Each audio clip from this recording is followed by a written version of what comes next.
Welcome to Fringe Element here on the 440 Sports Network. My name is Braden Gall. You can follow me on Twitter at Braden Gall. And I'm Stephen Lassan. You can follow me on Twitter at AthlonSteven, and you can check out my work at athlonsports.com and on YouTube at AllCFB365. There you have it. Rate, review, subscribe, all that great stuff. Bowl preview edition of the pod. And yes, we will pick games against the spread. We have some advice as to how people should go about gambling on bowl games, because that sounds completely insane to me to try to gamble on a glorified exhibition charity event. But that's just me, Stephen. But we will go through every single game, tell you what we're looking forward to, some really interesting matchups that we just have literally never seen. A lot of these SEC teams have not played some of these teams. I think there's 4 brand new first-time matchups, a couple of games where they've only played once or twice and not since like way back in the day. So a lot of fun games we're going to get to, and we'll give you some picks against the spread. And again, I think, Stephen, you've got a couple of locks for the people here, so we'll attempt to do that on this episode. Keyword, attempt. Yes, that's exactly right. But we're going to hit every single SEC game. So thanks for hanging out with us, of course, on our bowl preview edition here on Fringe Element, which, of course, is brought to you by J.E. Dunn. Braden, they are great friends. They're a great sponsor of the show. They want you to come work for them. You don't need any experience. They have locations all across the Southeast. Braden, you've been there. Yep. Wonderful people, great place to work, great culture. What more can you ask for? Quiet quitting, perfect place to go. And again, if you've heard me talk about this on the other episodes, but I've been into the office a bunch of times, their Nashville offices, and again, like video games, record players, big green eggs, like chef-style kitchens, like just high-tech, advanced, doing everything they can to make their employees have like an awesome time at the office. It's really it's a novel concept, Stephen. It's a novel concept. It's basically sort of like a high-level SEC players facility. Like it's just like they're gonna have a putt-putt course in J.E. Dunn soon. Gonna have barbershops, recording studios, flight simulators, PS5s on every room. Hey, J.E. Dunn, how tall is your waterfall? That's all I want to know. Need a lazy river through there too. And then I'll come work for you.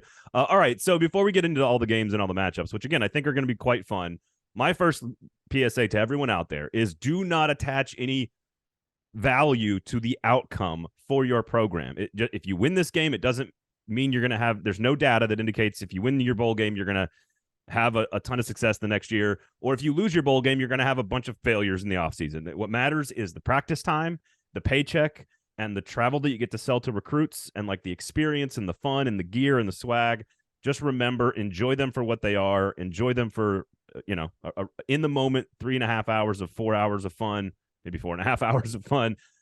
Don't over, value the actual outcome of the game. Just enjoy it for what it is. That's my PSA, Stephen. I know you've got some gambling advice for the good folks. Agree with you even more now than 5 or 10 years ago, because there's so many opt-outs. There's so many early declarees for the NFL draft, the transfer portal. Rosters are so much in flux now more than ever. So it's really just a postseason exhibition game at this point. Plus you add in coaching changes. It's hard to get a read on some of these teams. Couple words of advice, though. I think keep in mind when you bet these games or you're doing a confidence pool, motivation. Figure out which team is more motivated to be there, and then also fill in the rosters. Figure out the opt-outs, figure out the injuries, the guys gone to the NFL draft. These are hard to bet. Those are 2 things that I always keep in mind. And the third thing I would keep in mind is anticipate potential opt-outs, coaching, or line movement. See the Citrus Bowl with Purdue and LSU, because you knew once Louisville opened, Jeff Brom was a candidate. If you jumped on LSU early, you're looking pretty good right now because that line has shifted. So those are 3 things I always keep in mind as soon as the bowl matchups are announced if you're trying to play some lines. Yeah, that one's up to 10 for LSU. So Vegas telling you something there. That's for sure, with the head coach not being there. Yeah, I think that's all good sound advice. Again, just enjoy it. They're also the games are called differently, which I think makes the games fun to watch. Like coaches are going to go for it more on 4th down. You're going to play the game far less conservatively. You're going to get new players out there and get some reps for your young players, especially at skill positions. So like they're just fun. Just enjoy them. I will not be gambling. Stephen, you will give the good folks a few pieces of advice and a couple of games that you may like. But let's work our way through here. How about that? Of course, brought to you all by J.E. Dunn. December 17th, Saturday, Florida, 10.5-point underdog to Oregon State in the Las Vegas Bowl. This is the first ever meeting between these two teams in the history of of college football, which is pretty cool. I love that about this. A little too much orange that are both exactly the same orange. At least Tennessee and Clemson, different oranges, but Florida and Oregon State, very similar oranges. And I just love the style of the game. Oregon State loves to play a line of scrimmage game. Florida's interesting in terms of their talent as well. Billy Napier finishing up a season with trying to get to a winning record. Like, I just think this is a fun matchup and a very good College World Series matchup if it was a baseball game. Yeah. Also, we don't get many Pac-12 versus SEC bowl games. So the fact that we get these two teams in Vegas is pretty cool. Keep in mind when you're betting this game that Florida has been hit by opt-outs on both sides of the ball. Ventrell Miller, Anthony Richardson, Osiris Torrance, their best offensive linemen. The line started at 5 and moved up to 10 quickly. Both teams are also kind of similar in the sense they run about 65 plays a game. So if you're looking for like possession over under, both teams are probably going to try to run the ball. So this might be a lower scoring game, which is what we've seen out of Oregon State all year. They love to run, one of the best offensive lines in the Pac-12. Florida's had trouble stopping the run, so this is not a great matchup. And when you also consider the opt-outs for Florida too, I think you can easily see why this could get to 10.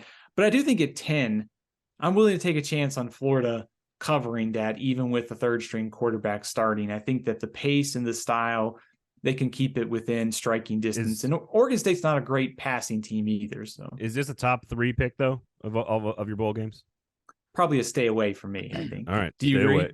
Yeah, no, I would stay away from it just because I don't really know what to make of Florida. Again, this is what makes this interesting is sort of, I want to see what else Billy Napier's got in the closet, but also I love the fact that they never played. And I like Oregon State's style. They kind of play like an SEC team. And to your point, we don't get a lot of Pac-12 SEC stuff. So this one's, I actually am really interested in this game. I want to see the depth and the physicality for Florida with some new faces in some of those key positions, as you alluded to, the opt-out. So I just am, for some reason, it's just a very intriguing game and like random as hell.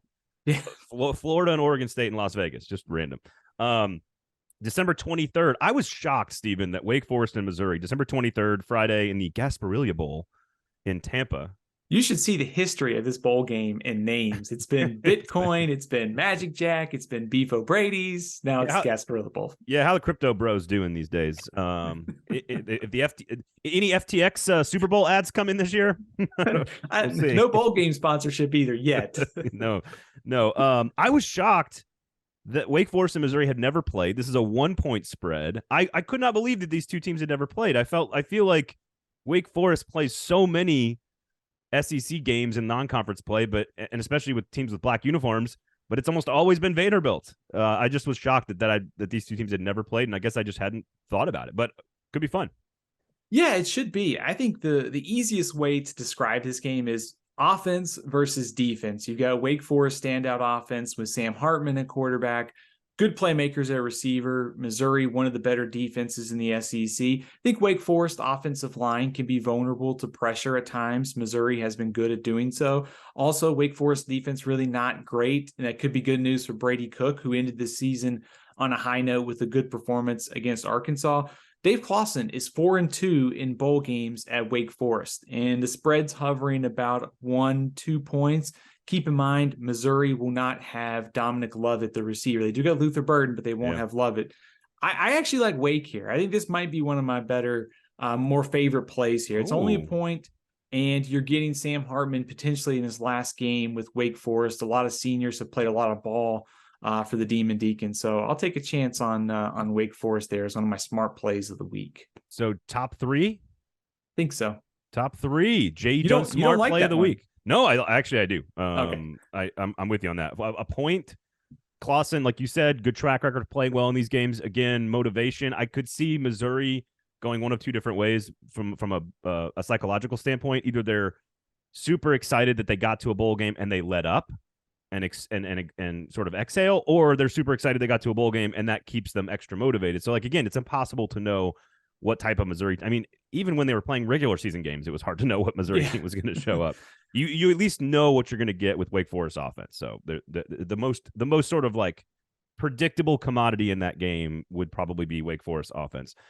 December 28th. How about this? Here's a stat. This is the Liberty Bowl in Memphis, Arkansas and Kansas. Now, I again thought because of the regional proximity and historical, conference existences for both of these organizations, I assumed that they had played a few times. The last time Kansas and Arkansas played, the only time Kansas and Arkansas played, a 37-5 Kansas win in 1906. Give me a break. Also, Kansas +3 in the game. This is a fun. I love this lineup for the SEC. I think it's a really fun bunch of games. This is a great game.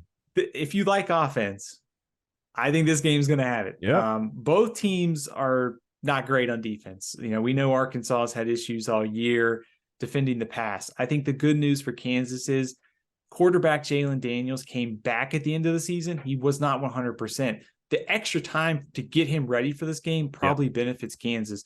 Kansas is not great on defense, though. They're last in the Big 12 against the run. That could be problematic with Rocket Sanders and KJ Jefferson and Arkansas offensive line. But Arkansas won't have Drew Sanders. So a questionable defense won't have its best player. Also, Barry Odom is now the coach at UNLV. So there's a lot of defensive woes for both teams here. I think you're looking at a ton of offense here. This line opened at about 5.5 points. It's dropped to 3. Even then, I like Kansas to keep this one close because I think it's going to be a ton of points and maybe the last team with the ball wins. So I am betting on Lance Leipold, motivation. The Jayhawks cover that in the Liberty Bowl. Would you go Kansas +3 or would you go over 69? Nice. Both, I think. Okay. All right. Both are nice plays here. There you go. I see what you did there. I like that. J.E. Dunn. That's a J.E. Dunn smart comment of the week there by Stephen Lassan. Okay. I like Kansas as well. I like the over as well. I think I would play the over before I would play the 3, I think. But 69 is a lot of points. So if you get this at 3.5 or 4, if it climbs back up, I would jump all over Kansas. No, I agree with that. Again, just an awesome, just super fun, random game. I think a lot of these matchups, except for this next one, which we've strangely seen a lot, which is bizarre. This is the 5th time, I believe, that Ole Miss and Texas Tech will play in a bowl game. Maybe it's the 4th time, but they've only played 6 times total. Almost all of them have been in bowl games. They played a neutral site game, I believe, in the regular season a couple of years ago. This is Wednesday, December 28th in the Texas Bowl in Houston. So, Lubbock's really far. I think your thought is like, oh, maybe a crowd advantage for Texas Tech, but I think Lubbock, like, I haven't checked, but Lubbock might be farther away than Oxford.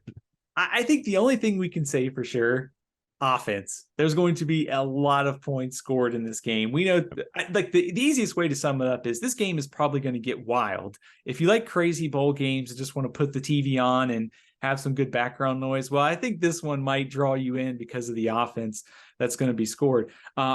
Texas Tech is 7th in the Big 12 in rush defense. That's not good news when you play Quinshad Judkins, Jackson Dart, and Zach Evans. On the other side, Ole Miss has allowed 32 points a game in the month of November. So that's good news for Texas Tech with the way that they can move the ball. So I expect a ton of offense in this one.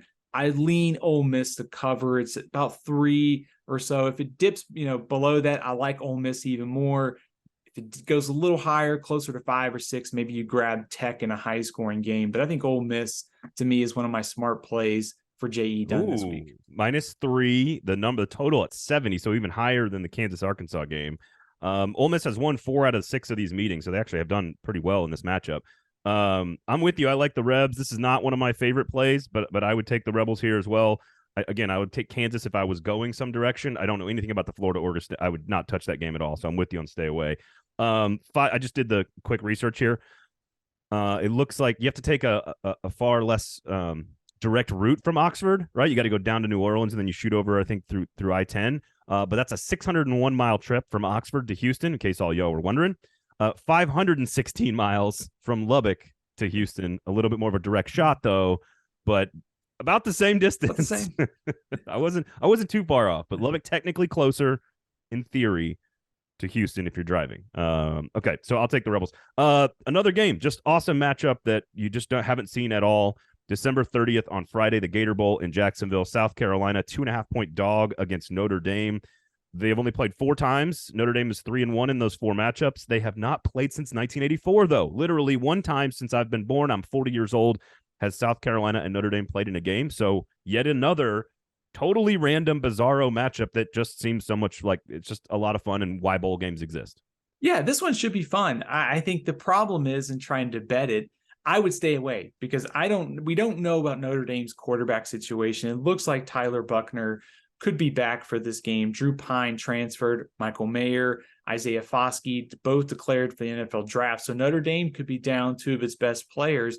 And we assume Tyler Buckner will be back, but if we don't know for sure before kickoff, I think it's hard to bet. South Carolina, they could be missing a couple pieces too. Marcus Satterfield, the offensive coordinator, left to go to Nebraska. Jaheim Bell transferred, but they will have Spencer Rattler for this game. South Carolina was 13th in the SEC against the run. That is not good news against Notre Dame and an offensive line and rushing attack. But given South Carolina has the edge at quarterback, I would take South Carolina to cover, especially if you can get it at 3 or over. I think there's some value there, which should be probably a close game. But you're going stay away as your first piece of advice. I would probably stay away unless we get some clarity about the quarterback situation for Notre Dame. Again, fascinating matchup. Notre Dame, much better as the season went along. South Carolina, much better as the season went along. So they both seem like teams that could be playing their best football in this game potentially. I know that Notre Dame lost to USC, but they played pretty well. I think in that game, and obviously South Carolina with the 2 top 10 wins to end the year. So ton of fun. Again, just totally random ass matchup. that's totally fun. So I knew Clemson and Tennessee had a history. I did not realize that they had not played really since 1976, only one time since 1976. The Orange Bowl, of course, appropriately named for Clemson and Tennessee to be playing in. They have the Amari Rogers Bowl also, if you want to call it that. It's a good one. the son of T. Martin, who decided to shun the University of Tennessee to go play at Clemson, and has turned out to be a wonderful Green Bay Packer for my Green Bay Packers. 11-6-1. Tennessee has a series lead over this one, but again, only one time have they played since 2004. Here's a fun fact for you, Stephen. They played 11 times before 1921. That's fascinating. They played almost every year from like the start of the 20th century to like 1920. Then they played like a couple times in the 30s, and then they like played a couple times in the 70s, and then they had one bowl game in like 2004, and that's it. Like I feel like these are great brands, Southern brands, lots of orange, obviously, and because no Hendon Hooker, it does 6.5 point favorite for Clemson. It's almost like with the proximity between these two schools, maybe we could get some more non-conference matchups at the start of the season. But I think it is a hard game to bet on just because of some of the things you mentioned, like Tennessee, no Hendon Hooker. I think it's a big game for Joe Milton as we look forward to next season, trying to kind of solidify himself as the number one quarterback. Also, we don't know if Tennessee could be missing some receivers here too. I think we'll see what Jalen Hyatt and some others do. Clemson could be missing some guys for the bowl game on defense. They switched to Cade Klubnik, from DJ to Klubnik in the ACC championship game. Klubnik looked great. We know Will Shipley is going to be in for Clemson as well. So for Clemson, you got two studs on offense, a little bit more uncertainty on defense. We'll see about Tennessee's offense with Joe Milton in there. It's a tough matchup to peg because of this. I would probably at 6.5 because I think there's going to be some points in this one. I would probably take a chance on Tennessee and kind of bank on maybe Clemson, maybe losing some guys to opt-outs for the NFL draft in this game. I don't know, man. It's one thing to put up 56 and miss every single open receiver against Vanderbilt. It's a whole other deal to play Clemson's defense. So Clemson's secondary is the one area this year where you can throw on it. It doesn't matter. It doesn't matter. If the players are wide open, Joe Milton cannot hit them. It doesn't matter. It doesn't matter if you can't. In fact, that's a good place to be weak. Just don't cover him at all. Try to see if just let Joe Milton try to throw the football into his own team's hands. He can't do it. It's not possible. So you like Clemson to cover. Oh, I think Clemson covers easily. Yes. But okay. but I wouldn't play it. That's again, Tennessee may not have all of their best players. So if that's the case, then Clemson is the play. I think I would stay away. Yeah, I would stay away. But I think if you're trying to bet this game and you think Tennessee is going to be down high in some other players, then jump on Clemson because then I would guess the spread shoots up in Clemson's favor. No, and again, even with Hendon Hooker, I could see if he's like, hey, I'm going to play, I would take Tennessee all day. I think the motivation for Clemson is highly questionable in this game, considering they won their ACC they won their ACC championship, but that's all they kind of could have accomplished. And they've been in the orange. They've been in how many bigger games has Clemson been in the postseason for the last like 10 years? It's like all of them. Pretty much all of them, yeah. Right. And so I could see all of that, but I think without a guy who can accurately throw a football, I think that's where I'd lean Clemson. But again, how much does Tennessee just love being there for the first time versus Clemson's experience in big games? Who knows? Again, this is like a total unknown from a motivational standpoint. But I am fascinated to see Joe Milton without Alex Golesh and Josh Heupel's offense. That would be that. This is going to be a vision and a picture of what this team could be next year without their coordinator and without their star quarterback, which I think is going to. I think Tennessee fans should be prepared for what it looks like. And if it looks great against Clemson, then maybe there's some more optimism. I don't know. I don't know. I don't know that I would read too much into the one performance though. Like we say, take it with a grain of salt for next year. But getting to see it and what it will look like, how much is Josh Heupel? How much is Golesh? We'll find out a little bit about that kind of stuff too. So, all right. Kansas State plus 3.5 against Alabama. Again, two teams that have never played, two polar opposites in terms of how like similar but opposite like philosophical programs. They are both built on a lot of the same principles. Just one's a developmental league with culture, and 3 stars, and the other guy is just the best players in the world. Bryce Young and Will Anderson, I assume, are not going to be playing in this football game. So that's why. And Alabama traditionally has not done well when they miss the postseason playoff and they end up playing a Big 12 team. that Oklahoma, 2013 in the Sugar Bowl. Utah pounded them one time when Andre Smith and all those guys. Kind of like one of the first bowl games ever to have like a bunch of big name players sit out. I think that was 2008 maybe. Again, just two teams that have never played. Saturday, December 31st on New Year's Eve in the Sugar Bowl, of course, in New Orleans. Just a fascinating matchup. Like watching Chris Kleiman celebrate after the Big 12 championship, I could see all of Kansas State, all hands on deck, playing as hard as possible to put a win in a big time bowl game against a program like Alabama as like their top priority. I think Kansas State's going to be highly motivated. Do you like Kansas State as one of our smart plays of the week? Maybe. It opened at about 6.5. It's been down to about 3. We talked about anticipating. If Bryce Young doesn't play, and neither does Will Anderson, keep in mind, Alabama's already lost 2 receivers to the transfer portal, Trayshawn Holden and JoJo Earl. They've lost a couple guys at a position of need already, and they may not have a starting quarterback, and they may not have the best defensive player maybe in college football or the second best one. To me, there's value right now in Kansas State at 3.5. I think if Bryce Young doesn't play, this is going to shift even more. I think we talked about it, motivation. It's all there for Kansas State as the Big 12 champ going into the Sugar Bowl with Deuce Vaughn and all those veterans on the offensive and defensive line that have played for K-State. So I like K-State as one of our smart plays of the week. All right. So you've got Wake Forest as a top play. You've got Kansas State as a top play. Did you have Ole Miss as a top play or Kansas, or were those not top 3? Give me your order so far of your top 3 plays. Kansas State. Okay. That's number 1? Yes. Ooh, I would go Ole Miss in there too. Okay. Ole Miss number 2. And Wake Forest in there. Okay. All right. All right. I just want to make sure everybody gets the priorities and the order here. Kansas State number 1 play on the board if you're gambling the SEC games. Again, Alabama. I agree with you. So the Mark Stoops Bowl, of course, and for the second time in one calendar year, Kentucky and Iowa will play a football game. Again, they played in 2022 already. At the end of last season, in the Citrus Bowl 2017 game. This one's, of course, December 31st in the Music City Bowl. So again, the second time in 2022 that Iowa and Kentucky, Mark Stoops' alma mater, Iowa, his team, Kentucky, are playing in a bowl game, the honorary Mark Stoops Bowl. And 0 potential points in the entire game. Yes, that is the 1.5. I would take the under on. No, 2.5. I might take the under total. Safety wins it.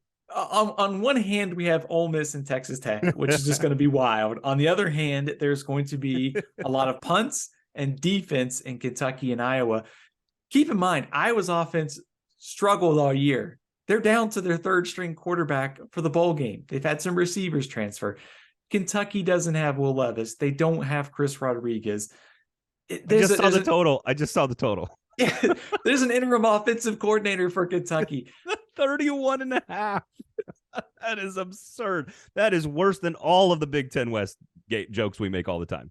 And keep in mind, last year when these two teams played, they hit about 37 points, and that was with Wan'Dale Robinson, Will Levis, and a full allotment of players for Iowa. This one literally might be a 13-10 type of game. I'm not kidding.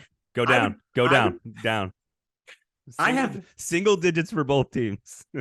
I'm serious. The under is probably my favorite play here. If you're thinking about like how to bet this game from like Iowa's probably got a little better defense. They have an unbelievable punter, and it might matter for field position. They have an unbelievable punter. Honestly, he's great. Tory Taylor is great, and it could matter for field position in a close game. In all seriousness, I have no idea who's going to win this game, but I think playing the under is probably the smart play, given the offensive issues for both of these teams going into this game. I would stay away from this game entirely. I mean, yes, the under is hilarious and just a fun thing to root for. But like, watch for the train wreck. That's what you watch. It'll be 9-6. And it will have been a touchdown and a missed extra point. It won't even be two. It won't even be 5 field goals. It'll have been one defensive touchdown or a fumble off of a punt from the Iowa punter. And Kentucky scores on like a recovered fumble, a muffed punt, and then misses the extra point and loses 9-3 or 9-6. I think this is the lead in to the college football playoff too. I know. It's so ridiculous. It's just watch this special train wreck happen in real time. Yes. And you know what? I might bet the under just to be rooting actively for the under to hit at 31.5. That's just spectacular. Otherwise, I'm staying all the way. That's my motivation for having to watch that game is gambling on the under. All right.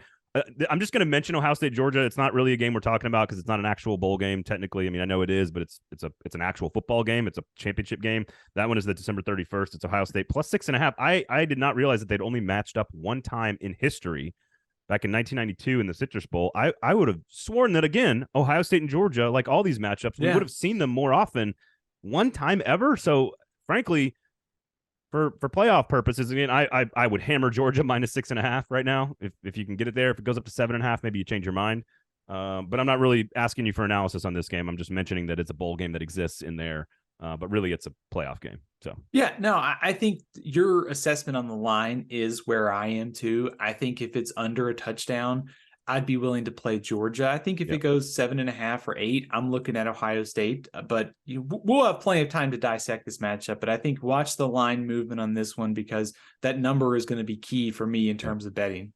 Yep, I agree with that. January 2nd, you've got Mississippi State and Illinois. Mississippi State +2 in this matchup. They've only played twice, again, in the history of the two programs, 1923 and 1980. So never in my lifetime have these two programs matched up in the Reliaquest Bowl. What? It's the bowl formerly known as the Outback Bowl. So what a joke. No disrespect. I'm sure you're a wonderful company, but what a joke. Tampa, Florida, of course, January 2nd. I love the contrast in styles here. Old Bert's going to hand the ball off to Chase Brown like 57 times, and Mike Leach is going to have Will Rogers throw it like 1,000 times. And so you just get to watch the two dichotomies of style and personality and coaching traits, two like hilarious characters. So if you're going to watch some press conferences, this is the bowl game to watch. The press conferences might be more entertaining than even the game itself. Mike Leach, remember, famously going after all of Texas Tech administration last year in his press conferences and then got his ass kicked by Texas Tech in the bowl game. So just a fun game. And again, a matchup that's only happened twice ever and not once during my lifetime. So it's a really interesting game of contrast. Like you said, Mississippi State with Will Rogers and those receivers, Mike Leach's offense. Illinois has been really good this year defending the pass. Only 8 passing touchdowns allowed, 22 interceptions, 3 defensive backs picked for all Big Ten honors. Some of this is Big Ten West offenses are primarily bad, but I do think that this is legitimately a very good defense for Illinois. Mike Leach is 3-5 in his last 8 bowl games, and they got crushed last year against a Texas Tech team they should have beat. So I'm going to be looking to play Illinois here. And I think defense running the ball behind Chase Brown, I think they get a very close victory in the Outback Reliaquest Bowl. Yeah. And I think, Brett Bielema, very familiar with SEC programs, was in the same division as Mississippi State for a while. I'm not sure what that means because it wasn't Mike Leach. But yeah, it's just again, I think Illinois' defense also very good in the secondary. Part of the reason that defense is so good is they've got good corners. And A lot of good cornerbacks in this game, by the way. Some future NFL talent on both sides. I think they've got the dudes that can slow down those receivers for Mississippi State and at least make Mississippi State's offense think about stuff. And so I think it's going to be interesting. I like Illinois as well. Not one of my top plays, but I like Illinois as well. January 2nd, last one here. Purdue, as we mentioned, +10 against LSU in the Citrus Bowl in Orlando. Never before seen matchup yet again. Never happened before. Purdue and LSU have never played. A lot of Big Ten people comparing these two teams at the end of the season. Like, what's the difference in Purdue and LSU? They both won their division. Both lost a couple, 4 times, I think, Purdue in the regular season, LSU 4 times after losing to Georgia. Without Jeff Brom, though, 10-point spread, number shoots up, LSU heavy favorite here. Yeah, Purdue will have a Brom leading the team. It's just going to be Brian Brom, who is his brother. He was the offensive coordinator, but Jeff was the play caller. And I think that's the problem here for Purdue. Jeff Brom is already off to Louisville. Ron English, who was their defensive coordinator, he's already off to Louisville. They got a short staff for this game. LSU, I think, is playing with pretty much the full roster, absent maybe 1 or 2 pieces. But for the most part, they're going to be, pretty much locked in for this game. And I think motivation is there for LSU to finish this on a high note. So I think with a shorthanded Purdue team, I'm taking LSU even at 10. I liked it a lot better at 6 before the Brom news, but I think I would still play LSU. I just think too shorthanded for Purdue, and I think LSU's defense eventually just takes control here. Yep, I agree. A lot of talent, and that is the difference between these two programs. One team is loaded with NFL players. The other team is loaded with a bunch of Iowa State transfers. So, and maybe the best Iowa State transfer ever. By the way, I love old. What do they call him? This Chuck Sizzle. Chuck Sizzle. Yeah. What's the deal with Gus? What a goober.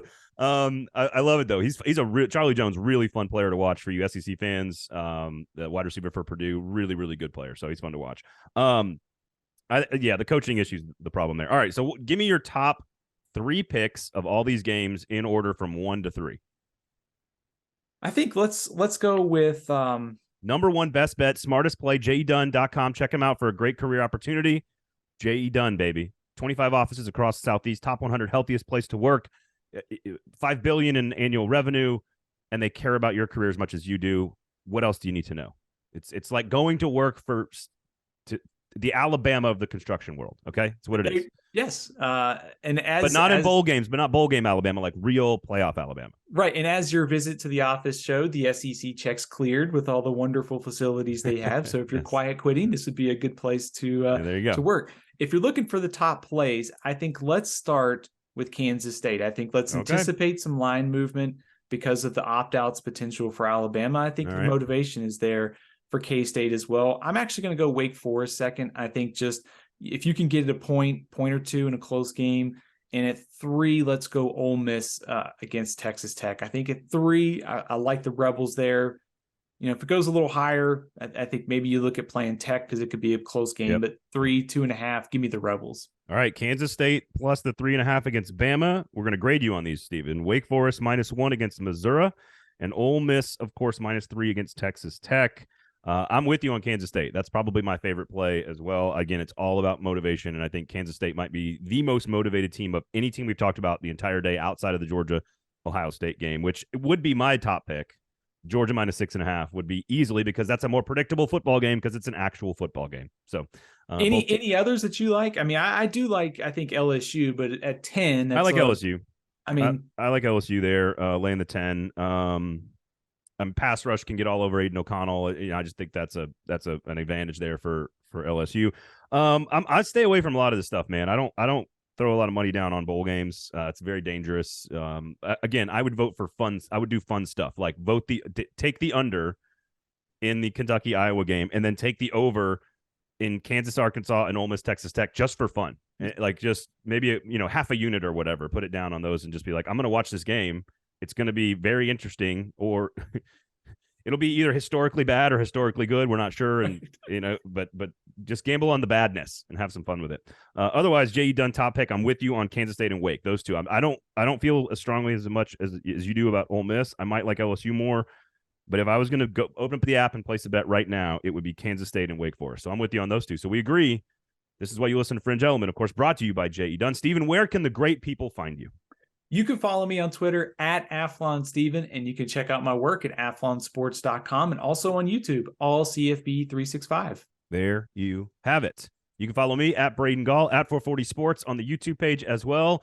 Go to jedunn.com, everybody. Just look at their career tab. I think they have over 200 jobs available if you're looking to make a change or just want to be interested. Maybe you're not really looking for a change and you didn't know that you could have it so good at jedunn. Just go check it out, jedunn.com. Top 100 healthiest place to work in America. So thanks for hanging out with us. Thanks for listening. Stephen Lassan, my name is Braden Gall. Thanks for hanging out. Rate, review, subscribe. This has been Fringe Element here on the 440 Sports Network.